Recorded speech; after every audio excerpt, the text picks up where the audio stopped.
itu bunyinya? Energi tidak dapat diciptakan dan tidak dapat dimusnahkan, tapi bisa diubah dari satu bentuk ke bentuk yang lain. Iya, contohnya?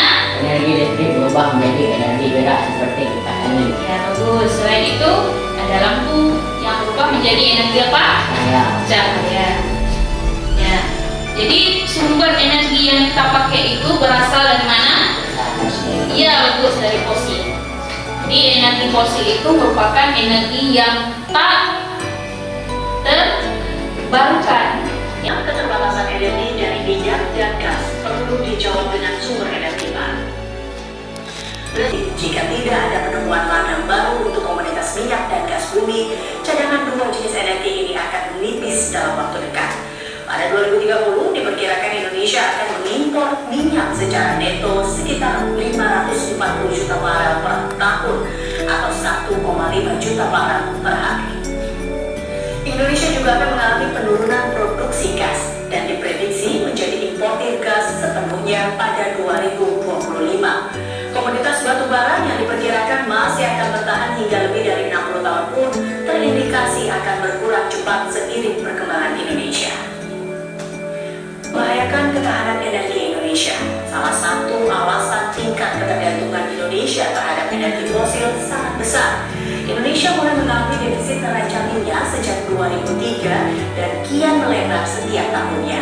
Berdasarkan data British Petroleum atau BP, produksi minyak Indonesia sebesar 1,18 juta barel per hari, sementara konsumsi minyak mencapai 1,21 juta barel per hari. Ini artinya neraca minyak defisit 54.000 barel per hari. Sejak 2003 itu neraca minyak Indonesia selalu defisit dan semakin melebar hingga 2015 seiring meningkatnya konsumsi domestik serta penurunan produksi. Pada 2016, pemerintah merencanakan pengembangan energi baru dan terbarukan di Indonesia tahun.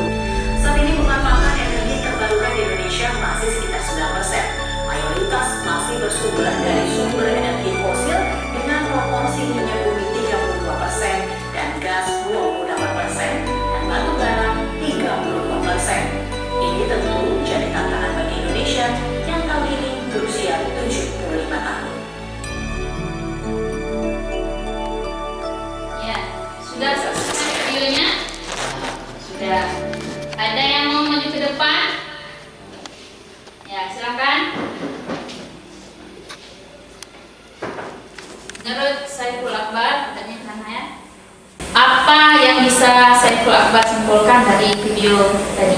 Krisis energi. Krisis energi di Indonesia. Kenapa terjadi krisis energi di Indonesia? Karena semakin berkurangnya sumber daya alam yang Iya, semakin berkurang sumber daya alam karena dikuras ya, sebetulnya dikuras. terus menerus. Ya. Apa solusi dari Indonesia? Indonesia harus mengembangkan energi terbarukan. Ya, bagus sekali. Tepuk tangan, terus. Ya. Nah, jadi Indonesia dengan usianya yang semakin tua harus mengembangkan energi terbarukan. Ya. Apa saja energi terbarukan? Sumber energi tenaga surya, sumber energi air, sumber energi angin, sumber energi biomasa. Iya. SMK. Bisa. SMK. SMK. Selalu bersemangat dalam belajar ya. Tujuan pembelajaran kita hari ini, melalui pembelajaran ini, siswa diharapkan dapat membedakan antara energi tak terbarukan dan energi terbarukan. Yang kedua, jadi yang pertama ini dalam kurungnya itu mandiri. Apa mandiri? Itu profil pelajar Pancasila. Jadi siswa itu diharapkan bisa belajar mandiri melalui bahan bacaan yang telah Ibu bagikan. Ya. Yang kedua, melalui penugasan siswa diharapkan dapat melakukan percobaan sumber energi terbarukan dari belimbing hulu sesuai petunjuk.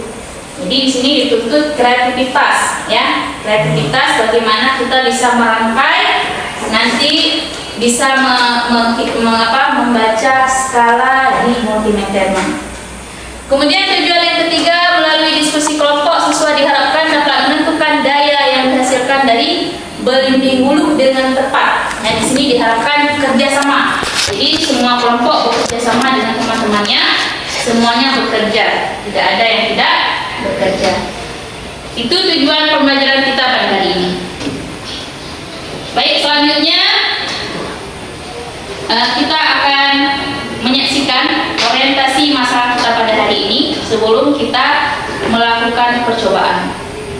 Simak baik-baik video berikut ini ya. Dengan pertumbuhan jumlah penduduk dan perkembangan teknologi yang tidak dapat dipisahkan dari kebutuhan energi listrik.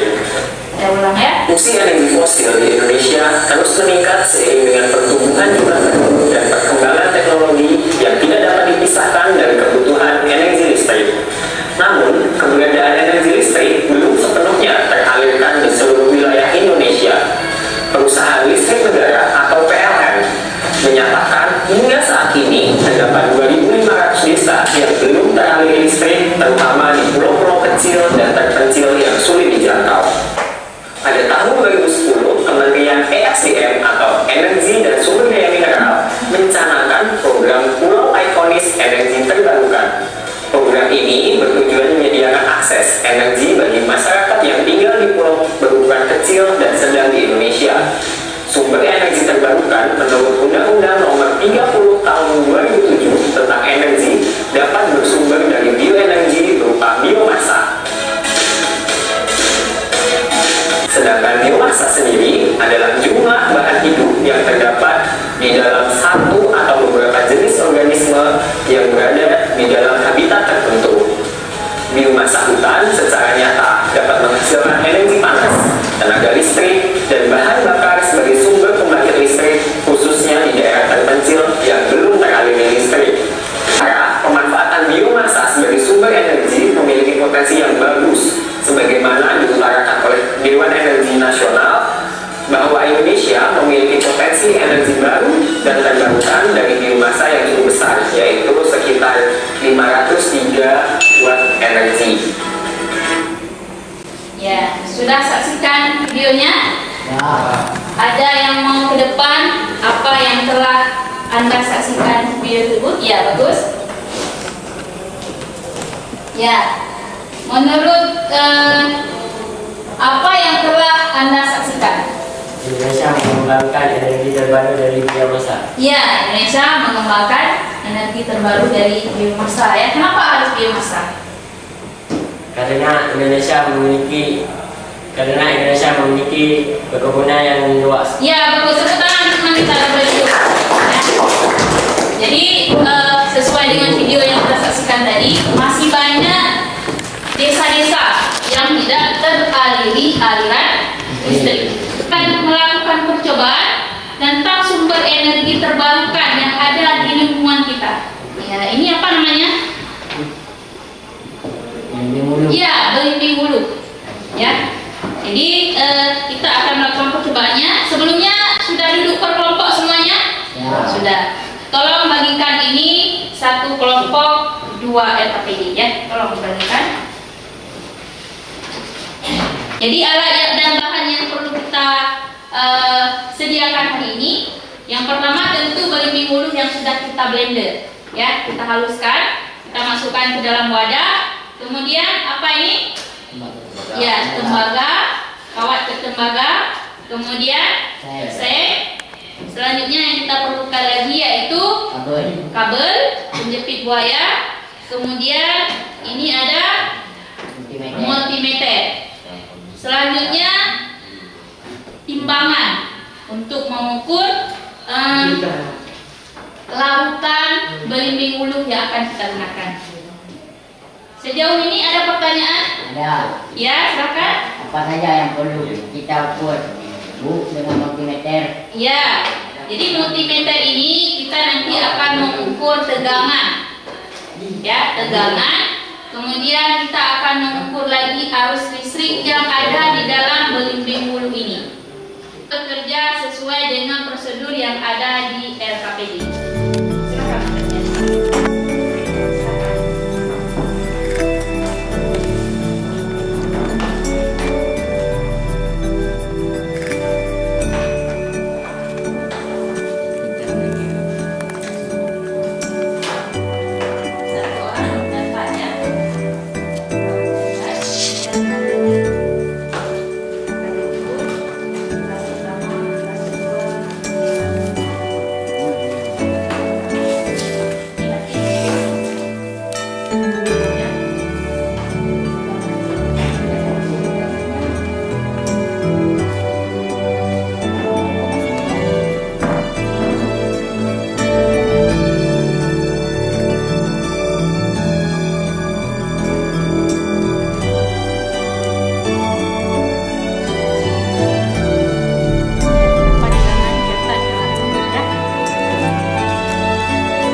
Arahkan ke kiri.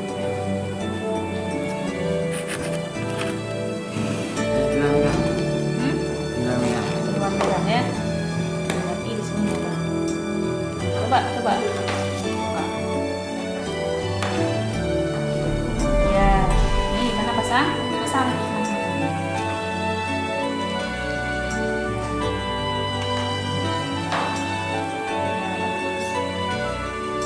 Sekarang ini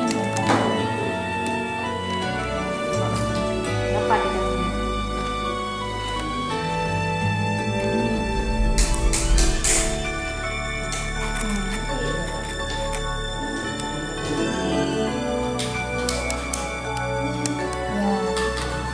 Berapa? 0,1.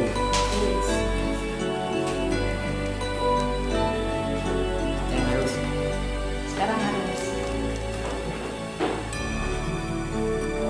Satu lagi. Tiga-tiganya. Seri ya. Seri juga. Nggak ada kabel.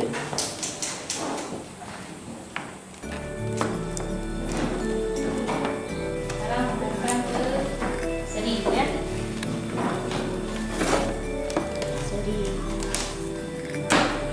Ini warna apa? Ya, nah, sambungkan ya. Ya. Kemudian ke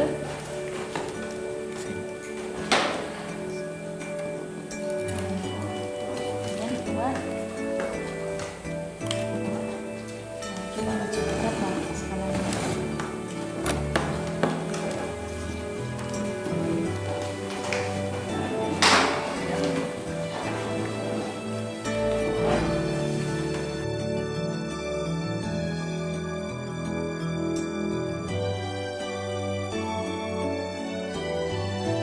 Jangan lupa dijawab pertanyaan yang ada di hari ini ya, mengenai data pengamatan yang telah kita amati di dalam melakukan percobaan.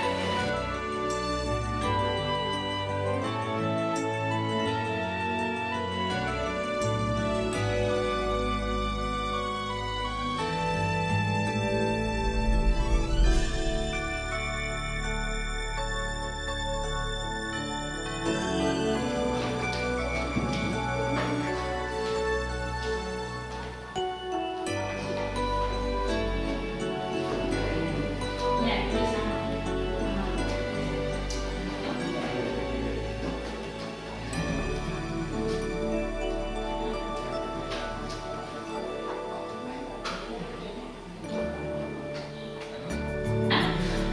Besar ya. Harusnya gimana? Oke, besar juga. Ya.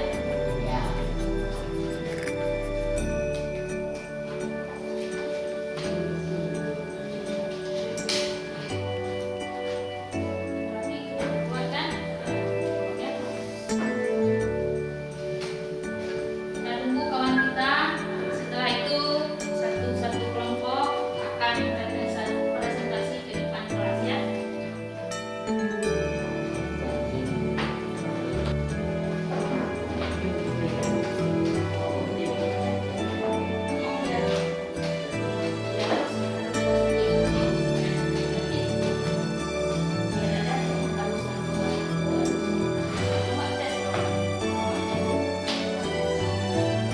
Energi apa saja? Buah dari buah apa saja yang bisa menghasilkan sumber energi ya, mulai dari berhenti dulu. Ini mungkin sebagai percobaan kita hari ini ya. Silakan. Ini apa? Ya, ada nama selalu silakan ya Pak. Ada apa? Enak. Pegangannya beda Baik, sudah selesai semua? Ya, sekarang presentasi. Silakan anak-anak. Ya, kelompok satu bagus. Silakan kelompok satu maju ke depan kelas untuk presentasi. Kan presentasi kelompok satu, yang lain mohon diperhatikan. Silakan. Halo. Assalamualaikum warahmatullahi wabarakatuh. Waalaikumsalam warahmatullahi wabarakatuh. Merumuskan masalah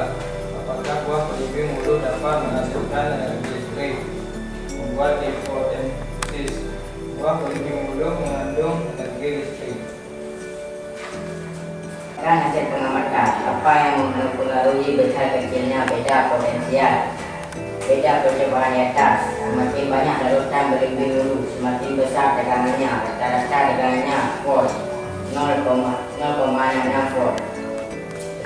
Berdasarkan hasil pengamatan, apa yang mempengaruhi besar kecilnya arus listrik percobaan? Semakin besar, semakin banyak larutan berlebih dulu, semakin besar arus listrik. Rata arus listrik yang dihasilkan ion 0,33 ampere. Jelaskan komponen yang terkandung dalam berlebih mulus sehingga dapat mengantar arus listrik. Berlebih mulus memiliki kadar keasaman yang cukup tinggi dan mengandung bahan kimia antara lain komponen tanin, sulfata, kalsium agatasa, tegalan, bendera, asam format, peroksida dan kalium citra, sehingga berlebih mulus yang memiliki tingkat keasaman tinggi dapat menghantarkan ion dan elektro yang ada pada lempengan tembaga dan sel.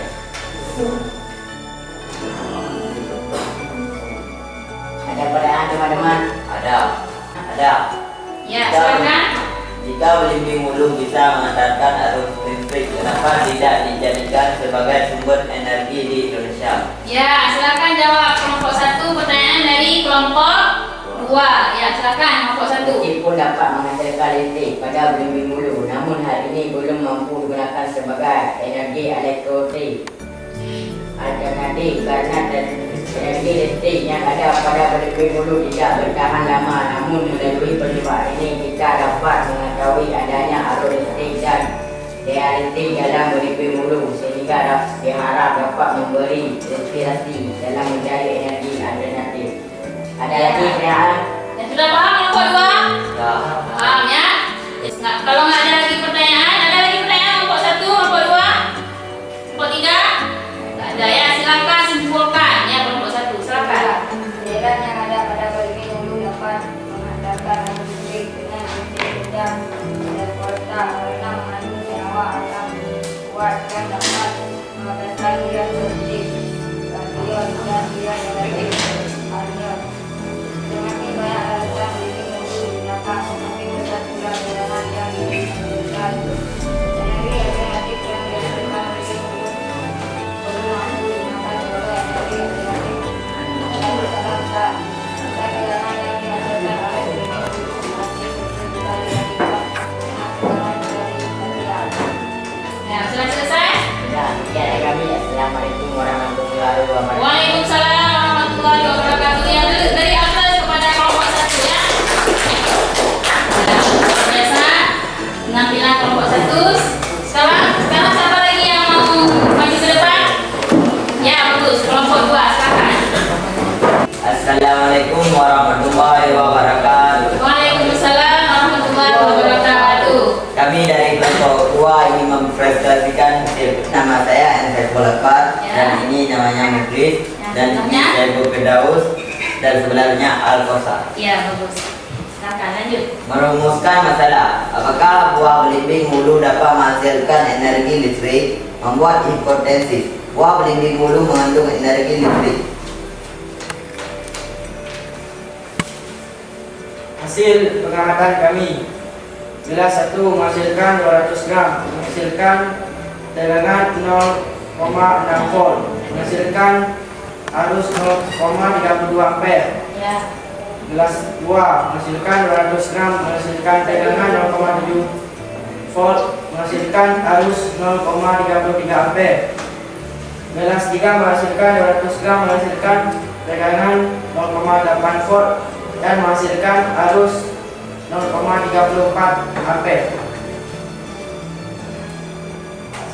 Hasil rangkaian seri, gelas 1 menghasilkan 200 gram, menghasilkan tegangan 0,6 volt, menghasilkan arus 0,33 ampere.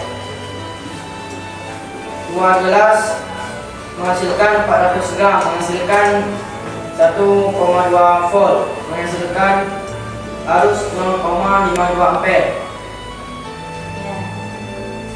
3 gelas menghasilkan 600 gram, menghasilkan tegangan 1,8 volt dan menghasilkan arus 0,68 ampere.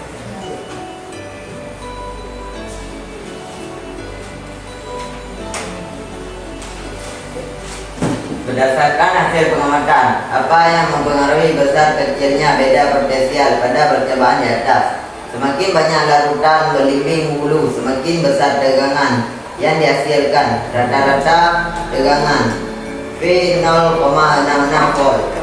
Berdasarkan hasil pengamatan, apa yang mempengaruhi besar kecilnya arus listrik pada percobaan di atas? Semakin banyak larutan belimbing hulu, semakin besar arus listrik. Jelaskan komponen yang terkandung dalam belimbing hulu sehingga dapat mengandalkan arus listrik. Belimbing hulu memiliki kadar keasaman yang cukup tinggi dan mengandung bahan kimia antara lain saponin, tanin, glukosa, kalsium, oksalat, belerang, asam format, peroksida, dan kalium sitrat, sehingga belimbing hulu memiliki tingkat keasaman tinggi yang dapat mengandalkan arus listrik. Ada pertanyaan teman-teman? Ya, silakan kalau ada pertanyaan langsung ditanyakan ke kelompok 2 ya. Di mana pertanyaannya? Kelompok berapa? Ya, kelompok 3. Silakan kelompok 3. Apa yang terkandung dalam belimbing hulu sehingga menghasilkan energi listrik? Jawab, karena memiliki tingkat keasaman yang tinggi hingga dapat menghantarkan ion dan elektron yang ada pada lempengan tembaga dan seng. Ya, sudah paham kira-kira kelompok 3? Nah, karena tingginya apa tadi? Tingkat keasamannya. Ya, ada pertanyaan lagi kelompok 1? Enggak. Apa kesimpulannya kelompok 2? Kesimpulan 1. Cairan pada buah belimbing hulu dapat menghantarkan arus listrik dengan presi kerja sel volta karena mengandung senyawa asam kuat yang dapat membebaskan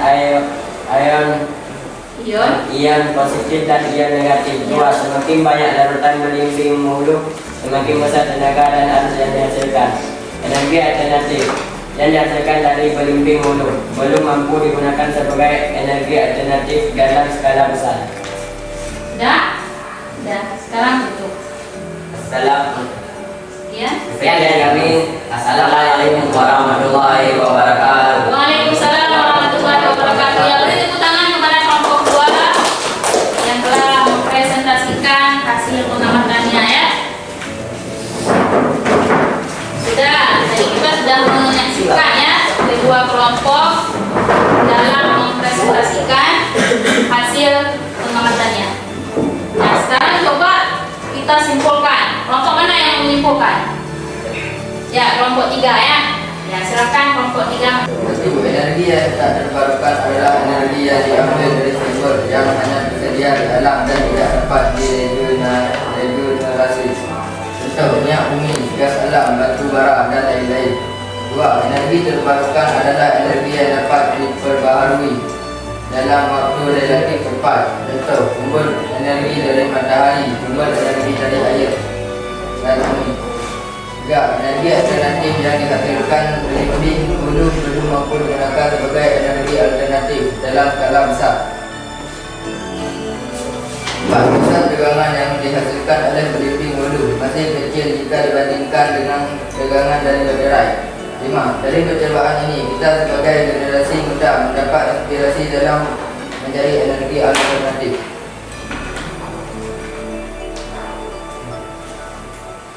Sudah? Sudah, sekian. Sekian kesimpulan dari kami. Assalamualaikum warahmatullahi wabarakatuh. Waalaikumsalam warahmatullahi wabarakatuh. Ya, tepuk tangan kepada kelompok 3 yang telah mempresentasikan kesimpulan ya untuk hari ini. Jadi tadi kita ada buat pertanyaan, apakah dalam belimbing hulu mengandung energi listrik? Bagaimana jawabannya? Ya, ada ya. Jadi ada tegangan, apalagi? Arus. Nah, sejauh mana ya kemampuan kalian dalam memahami tentang percobaan kita tentang materi hari ini, energi, membedakan antara energi tak terbarukan dengan energi terbarukan, dan juga percobaan kita yang telah dilakukan. Sekarang Ibu akan berikan soal evaluasi ya. Silakan tulis nama dan kelasnya.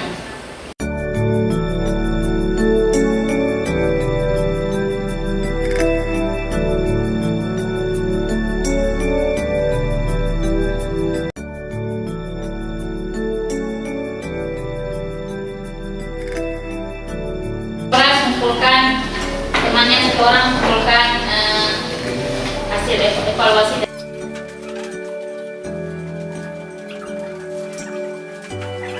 Nah, sekarang kita akan melakukan refleksi ya pembelajaran hari ini. Ada yang mau maju ke depan? Ya, silakan.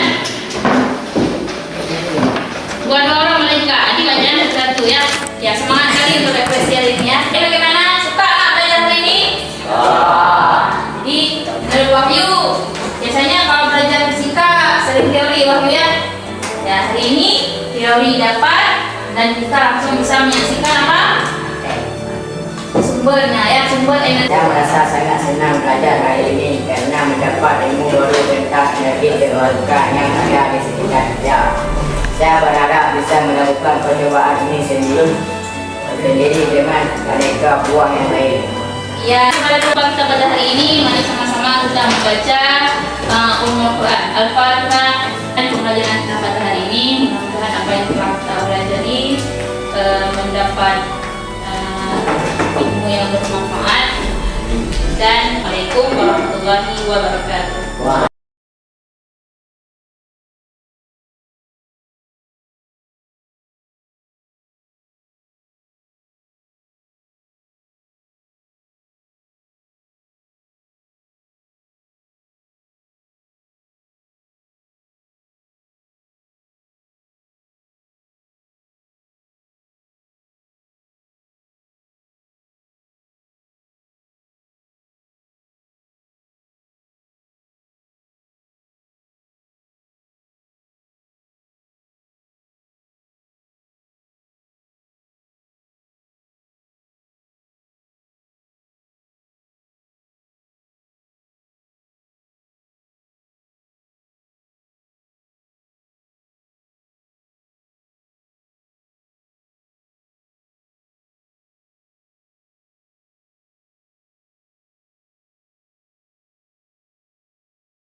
Thank